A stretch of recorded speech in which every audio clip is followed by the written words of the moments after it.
ও খুবই ক্ষুধার্ত। আগে হচ্ছে ভাত দিয়ে মাছ দিয়ে মাখাইয়া দিছি, খাইছে। এখন ও আবার কাটা পছন্দ করে, তো আবার ঘরে গিয়ে দেখলাম যে কাটা আছে, এখন আবার কাটা এনে দিছি। অনেকেই বলতে পারেন যে ওরা খালি কাটা দিছেন, তো মাছ দিতে পারতেন, দিছি।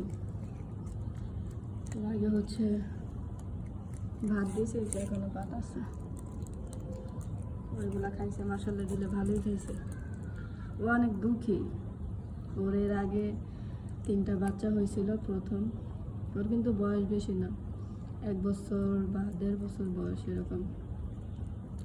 আমরা যখন এই বাসায় আসি তখন ও হয়েছে। ওর মাটা মারা গেছে, ওর বাবাটাও মারা গেছে। ওরা এখানেই থাকতো। ওর ওর বাবার ইয়ে পাইছে, এই যে ওর বাবার মতন ল্যান্ডা পাইছে। যে এই লেজটা হচ্ছে ওর বাবার মতন। ওর বাবা মনে হয় বিদেশি বিড়াল ছিল, হয়তো বাবা কেউ এখানে ছাইড়া দিয়ে গেছিলো। অনেক সুন্দর ছিল ওই বিড়ালটা। তো ওই যে ওর বাবারই এটা পাইছে। তো ওই বাসায় থাকে, ওকে সবাই খাবার দেয় মোটামুটি। সবাই বলতে 5 তলায় বাড়িওয়ালা আপা আছে, উনি খাবার দেয়, আর উপরে আসলে আমরা দিই। তো যা বলছিলাম যে ওর আগে 3টা বাচ্চা হয়েছিল, তখন ও বুঝতে